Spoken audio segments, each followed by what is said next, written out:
All right, I'm going to try to be brief. I did a couple other recordings and they were super long. This is for anyone that has investigated the LDS Church, Mormons, or the Church of Jesus Christ of Latter-day Saints, investigated, grew up in it, or has left. These are some things that I think are very curious, useful information. Basics, super basic. It shouldn't be debatable. It's nothing. I'm not talking about like the details of. You can't even really say, that these things aren't true because the examples are very apparent. I'm going to bring up first the faith promoting narratives and non-faith promoting narratives.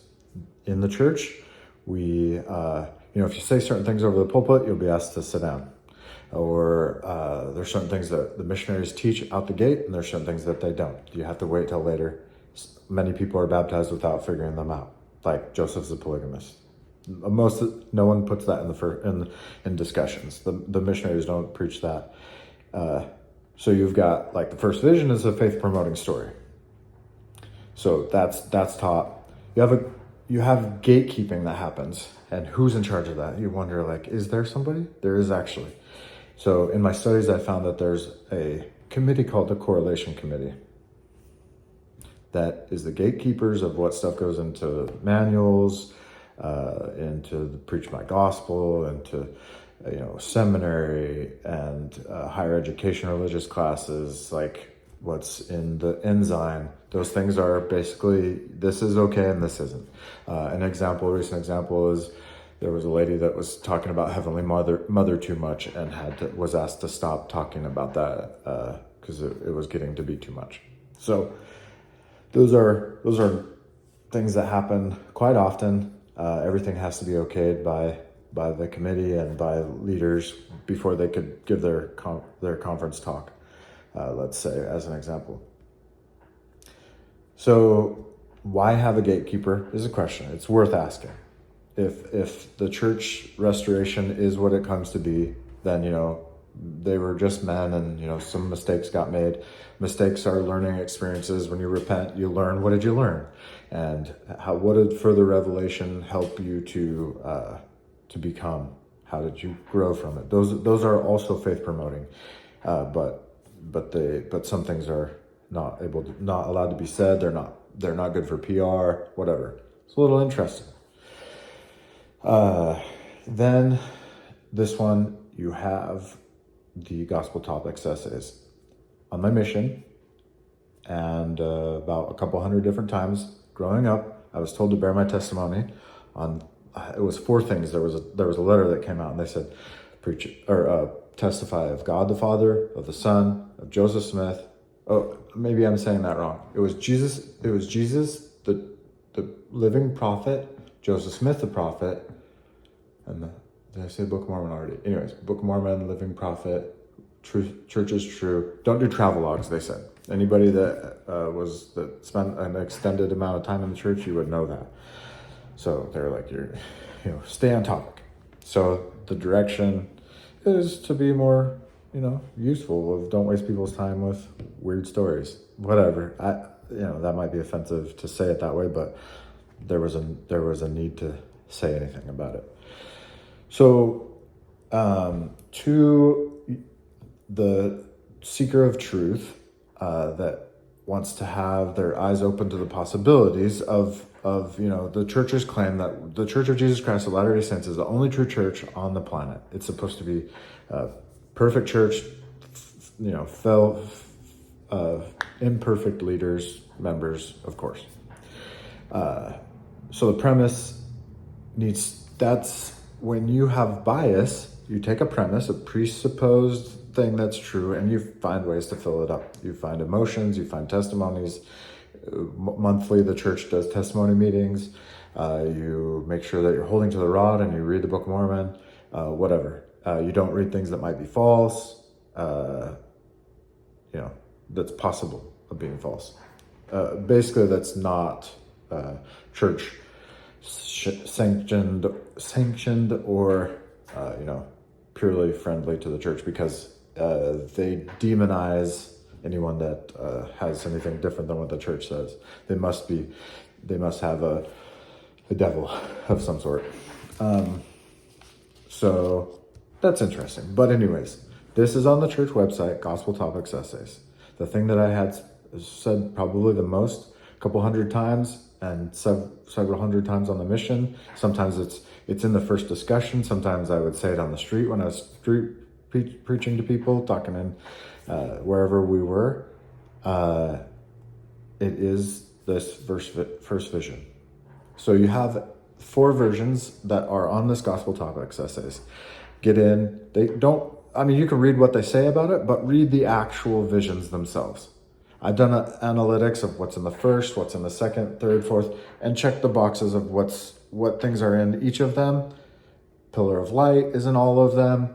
You do the other analytics. If you have real intent and you want to question, like actually have the question, could this be being built upon each one and telling a bigger, more grandiose story? Or is it just like his journal, the 32 version, Joseph writes in his journal, it would be the place where you put the most details. No one else is reading it. You could be open. It's not audience specific. There's certain things that happen in the 38 version that they published in the church history, the scriptures, Joseph Smith history, that you would remember like it was yesterday. You would not forget it in other versions. So just take that, whatever level of education you're going to remember. And there's not another thing, if it's just like the church leader said, how important it is, there's not another thing that would be more important to get right. Lose the 116 pages if you're aware of that story with the church. Oh, well, but this story, this is your foundational, most important story. Lots of prophets and leaders have said, we're either a fraud or we're the greatest thing since sliced bread. Like it's everything if this is true. Everyone needs what we've got.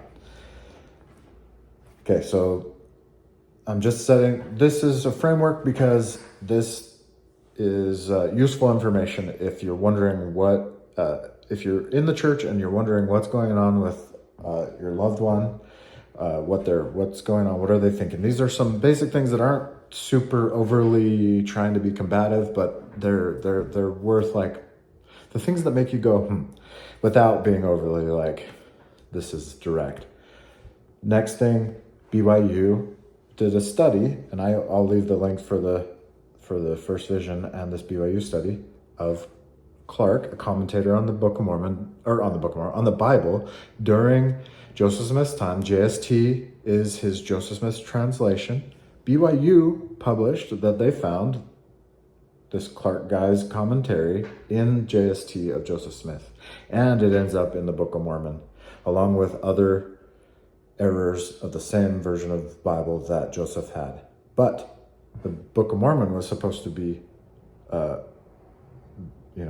revealed by the power and gift of God, which wouldn't need the JST stuff in an updated version. The first version, it doesn't have the Clark commentary, and in updated version, it does have it, along with Trinitarian doctrines that are changed right before the update happens, right before they reveal the 38 version that shows them as separate beings, the Godhead.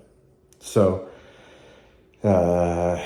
anyways, that's some food for thought. That is the premise of kind of where I'm coming from. I have some family members that do not understand and have a hard time with some of my thoughts, my approach. They don't really know anything of the research. And so I figured I would make that available. I think some of these things are, these are strings to the sweater. So see where the pulling leads, if you will. They're plain and precious, simple things that, last thing. Oakes is the second counselor. He might be the first counselor in the first presidency of the Church of Jesus Christ of Latter-day Saints. There is a quote by him that you can find where he says, some people wonder their spouse is having problems with the church, the historicity, they don't know what to do to help. He says, as a lawyer, I submit to you that research is not the answer. So a lawyer is telling you, don't look into this. And he's a leader. So correlation committee keeps things out, puts a filter on. And what is out, those two nuggets of the first vision and JST translation, Joseph Smith translation from Clark's commentary. Interesting. Food for thought. Have a good one.